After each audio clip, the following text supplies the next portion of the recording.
Hey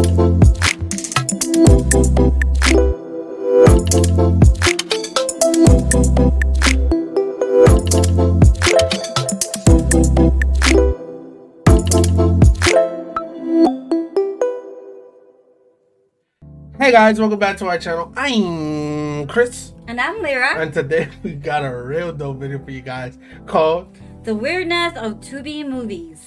And listen, anybody that's been on Tubi, you know, I call it to be continued, but Tubi, you know that they got some funny actors in there. Funny shows, funny movies. The acting is just hilarious. I've been actually seeing it on a lot of social media lately.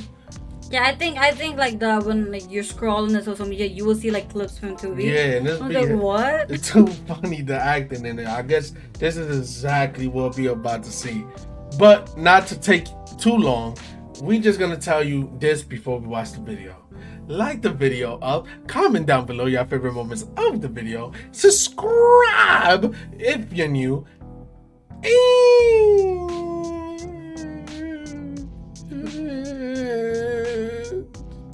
Let's start the video. Let's go.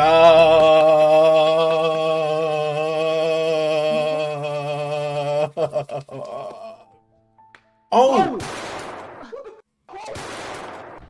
I'm just a kid. Nah, not the kid. Oh.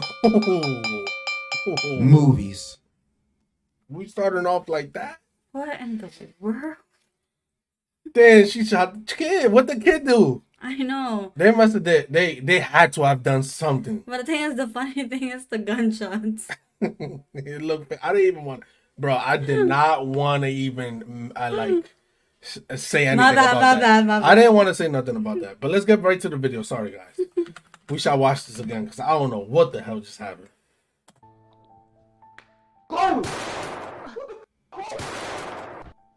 just a kid.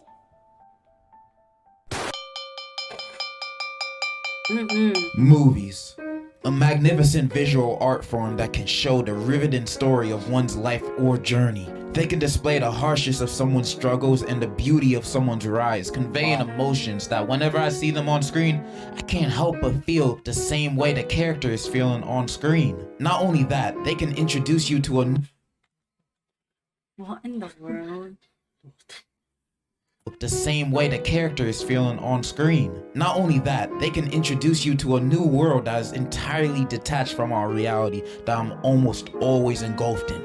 I think that's a beautiful wonder about movies. They can spark out emotions from me that I just can't get from any other media. That is facts. Okay. But what kind of deep emotions does movies like this spark for me?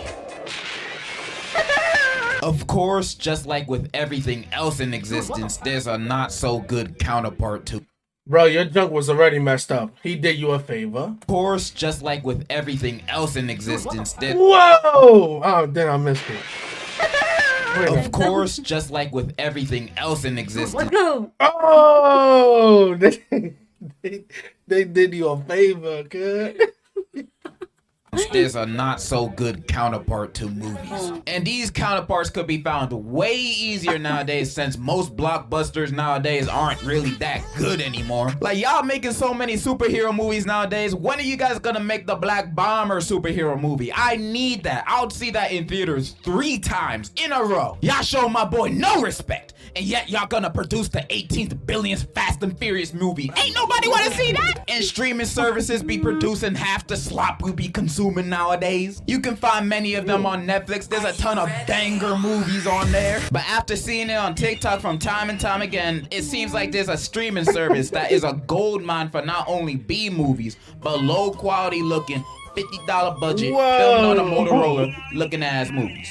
Tubi. And when finding this out, my curiosity got the best of me. I needed to see this. And when I checked it out, I was not only amazed, but I was perplexed on how amazing these movies are. Some of these movies will make Martin Scorsese reconsider what true cinema is. And this bitch is sitting on my living room couch.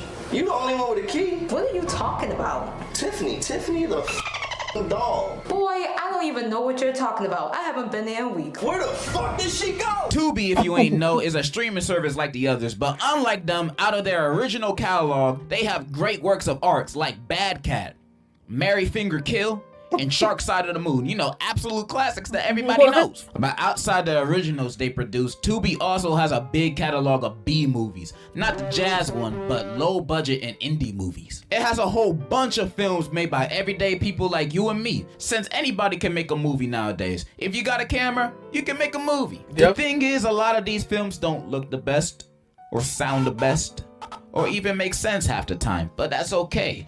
These people made and created a movie that they're so proud of that they released it to the public for all of us to watch. There's no better accomplishment than that. I'll be talking about one movie today, and that movie is titled Love Beat the Hell Out of Me. And today, I'll be going through and over these movies, just so you guys can see a glimpse of what I saw of what Tubi has to offer. By the way, this ain't sponsored by Tubi. They ain't paying me jack to do this. But if a Tubi exec is watching this... To be continued? Mm-hmm. Is that gonna catch on, guys, or nah? That joke that I made. Might be. Let's go for it. To be continued. My pockets are open, just like how my pockets are open for today's sponsor, War Thunder. War Thunder is the most comprehensive vehicle combat balance. Wanted to play Belsation and let's Get him paid. now. All right, let's get this started. I gotta go to my BBL appointment later. So the movie I'll be talking about is Love Beat the Hell Out of Me. Now, I'm not sure this movie is trying to be a sequel or a remake to the 2000 movie with the same title starring the original War Machine, but honestly, my research ended there. I ain't watching both movies. The movie starts off with the beautifully done studio logos and title card with some MF Doom song playing in the background. I don't know, I've only heard them from TikTok. And right at the start, we get introduced to our two main characters doing it. Okay, why start off a movie with a sex scene? Why? You instantly make it awkward when I'm with my family. Anyways, our two characters, Renee and Antonio, are happily married. They got a kid and they're doing fine, I guess. Then we cut to Antonio's job at his office and he already acting like a demon.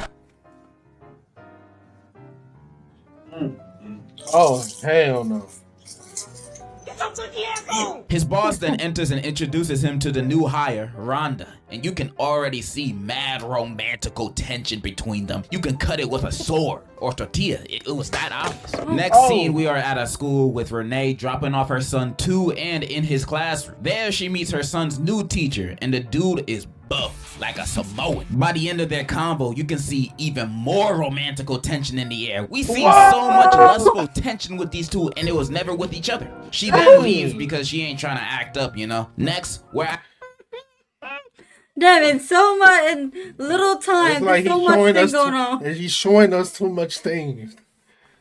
We're not. Damn, put something, and a it was never warning with or each other. something. She then That's leaves for y'all because to she ain't watch. trying to act up, you know. Next, we're at a studio hearing one of the best songs ever recorded. Sitting in my crib, trying to get blown. Niggas need to understand my shit just flows. Like the breeze off the fucking lake. I got this dope shit uncut, make your ass lose. So this dude is Renee's brother, and apparently this is Antonio's studio. And they're all a part of this music group. I forgot what it's called. And Antonio invited some fine singers to help him record a song. Renee's brother and Antonio start hollering at these girls, and all of a sudden, this dude becomes a comedian. No, he didn't call himself T-Slick. For real? This candy man looking goofy. Yeah, say my name. He does. Fucking watch for that. Yeah, how dare you sabotage me in front of these ladies when your sister is literally my wife. But they kiss and make up at the end, so it's all cool. Then we teleport to this long salon scene where Renee works out and all the girls there are roasting each other, talking about their kids and that new teacher Renee met today. Her salon buddies egg her, trying to get the deets out of her, but she shows off her wedding ring, announcing her loyalty to Antonio. How sweet. Alright, not gonna lie, first third of this movie is kinda slow. There's a lot of small talk, like Antonio telling Ray about the new hire and one of Ray's grown-ass friends trying to flirt with a kid in the chicken shop. Hey, got an ID? You can go home with me, fool. It ain't until we back at Antonio's office and Rhonda call him for some assistance. Antonio heads over to her office and then his boss is looking for him because he just got nominated for an award for best attorney in the district. The boss and secretary go to Rhonda's office to tell Antonio the good news, only to walk in on him giving Rhonda back shots. Oh! You kidding me? They fired on the spot and Rhonda's laughing like she an anime villain. I don't know what the hell that's about. We then cut to Renee bro showing up to their house and he trying to tell her the bad news about her husband Antonio. I have no idea how he knows, but like just deal with it. But then he does one of those long build-up explanations instead of just saying what the husband did. Just say he cheated. Your husband ain't the man you think he is. Then Antonio walks in last second, right before an actual explanation. Of course. I hate when characters do that in movies. Just spit it out. Spit it out already. Then we cut to Renee visiting Antonio's old job because she just wanted to see her husband, being a working and strong man. Only to find out this man hasn't been working there for 2 weeks. She obviously mad, but then the boss tells her the real reason why he got fired. Then she gets even more mad. What? You Miss Chambers. Renee. You. Job of everybody that work up in here. Your nosy ass secretary. Renee. We then cut to Antonio making music with that singer he met earlier.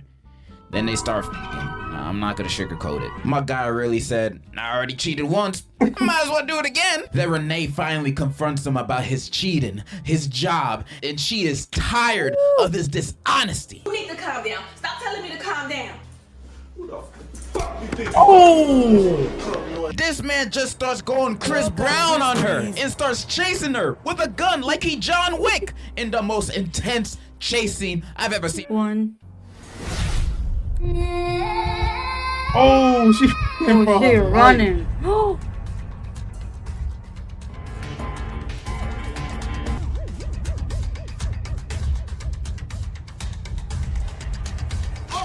She falls and he brings her back home and threatens her saying, you better not leave me or I'm gonna go crazy. And he's also a crackhead now, I guess. Next scene, her brother show up and sees her face. Super worried, he asked, who did this? And she's like, Antonio, but we're not together no more, so there's nothing to worry about. But he wasn't having it, and he was gonna deal with it on his own. Bro waits for Antonio to pull up out of his car to drive by his ass. Hey, Antonio, you been beating on my sister? That's my walk. And in Antonio's dying breath, he licks his lips and then dies again. Can't be seen having chapped lips around the hose. Then we cut to his funeral, which is mad empty. Not even his son showed up. Nobody liked this nigga, I guess. And Renee crying like he ain't just beat her ass 5 minutes ago.